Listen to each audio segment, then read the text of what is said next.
Hey guys, welcome back to my channel. If you're new here, my name is Kirsten and this is our corner of the internet where we talk about books, we think about books, we read books, and we buy books. And today's video is a very exciting video because we're talking about how to annotate, how I annotate, how you can annotate, how to achieve the types of books where it's just filled with tabs. I'm going to post a picture of an Instagram creator that posts the best tabbed books I've ever seen. Her photos are great. Her tabbing is immaculate. I have no idea their system for tabbing. I love it, and I'm going to link their Instagram below because I absolutely love their account and I aspire to be everything that they are. When I first started my annotation journey and I went from the person who never writes in their books to the person who is considering writing in their books, and I know some of you hate the idea of writing in books. So if you hate writing in books, this is probably not the video for you. You're not going to want to see me talking about how to successfully write on almost every page of your book. I wasn't against writing in your book. I just never did, really. Until I started annotating, I would just underline quotes that I liked. But then I noticed that I wanted to be that person that had a million tabs. And yeah, there's really no reason to want that, but I just do. Closely annotating a book just feels like I am getting my money's worth out of this book. It just makes me feel like I'm using my brain a little bit more, really just fully diving in and experiencing the book for everything that it is. I love annotating books for that reason, but I also just love how it looks to have a lot of tabs. It really makes you look smarter. You can annotate any book. I see people annotating romances, anything. I think annotating is a very personal process and it really depends on your goals. Before we talk about how to annotate, let's talk about what you need to annotate. Very simple. You need a pen.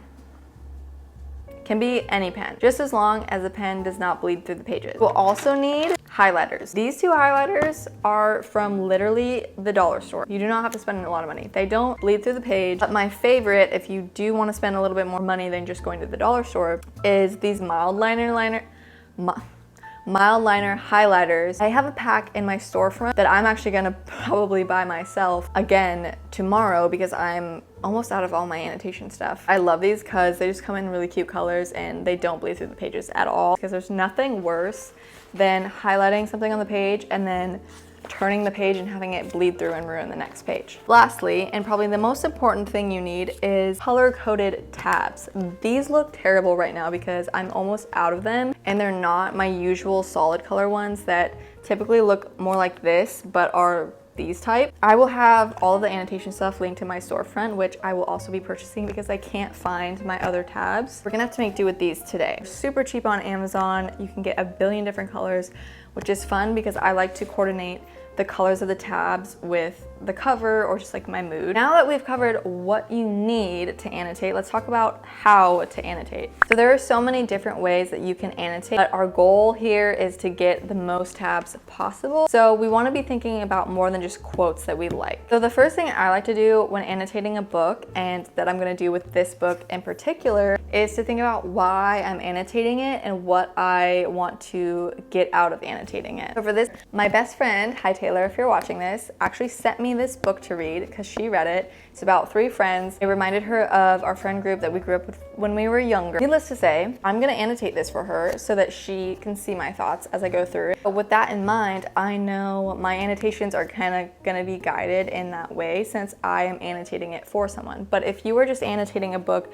because you want to, you can also think about what you want to get out of it. So maybe you're a writer and you're annotating the book because you like the author's writing and you want to learn how they accomplish different things. So you might look at the different elements of the story, character development. Alternatively, maybe you're reading a romance and you really want to dissect the different elements of love, relationship dynamics, and each character's character arc throughout.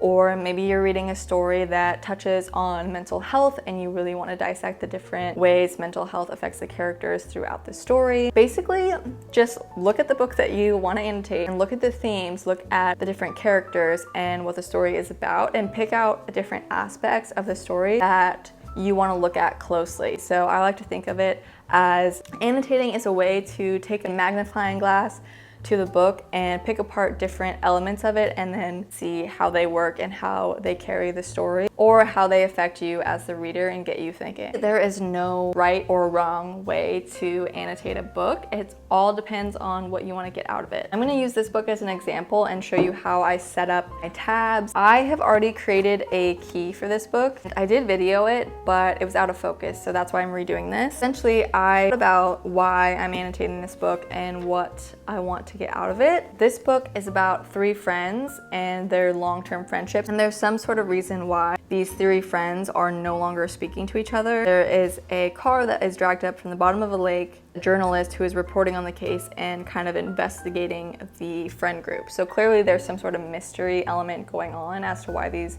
friends are no longer talking. With that in mind, and knowing that I'm annotating this for someone, I decided to pick 4 tabs. A little side note. If you're reading a book and there's something you discover, a plot line that you want to follow or annotate more closely, you can always add a tab or you can always take away a tab. I chose one for friendship / reminders of her and I's friendship, so things that remind me of her and our friendship or moments of friendship in general. Then a tab for just quotes that I like, because I always have a tab for quotes that I like. Then I have a tab for foreshadowing because I want to touch on my thoughts on the story and the mystery as it progresses so she can kind of see what I'm thinking as things happen and like if I guess what's happening before it happens. And also I just like looking at elements of foreshadowing in stories and how it's done. And the last tab is on time and change, because I feel like that's going to be a really big element in this book since it's dealing with long-term friendship and relationships. Time and change in relation to relationships and character dynamics and character development. Once you have a list of the things you want to cover and the tabs that you want to include, you can go ahead and create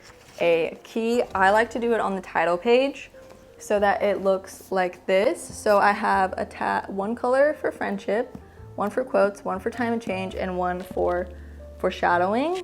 And then I like to use this as a bookmark so that I just have it with me at all times, and whenever something comes up that I want to underline, then I will use it. So the good thing about these is that you can use it as a ruler so that all your underlining is straight. Nothing worse than trying to underline something and you're like, ah. If you don't want to write on the page or there's just like not enough room to write thoughts in the margin, I like to use just a good old regular post-it note, but I actually want to get some. They have these cute transparent ones on Amazon, so I think I'm gonna get some of those where you can write on it and still see the text on the page. Well, really, it's up to you. You can highlight things, you can draw little hearts, stars, you can draw in your book, you can underline, you can highlight, you can circle, you can star. It doesn't really matter. I like to underline the exact quote that I'm looking at, and then sometimes I'll write my thoughts on a post-it note or something. So that is how I'm gonna annotate 3, which I'm so excited. I'm gonna be doing that this weekend. Annotating is just all about having fun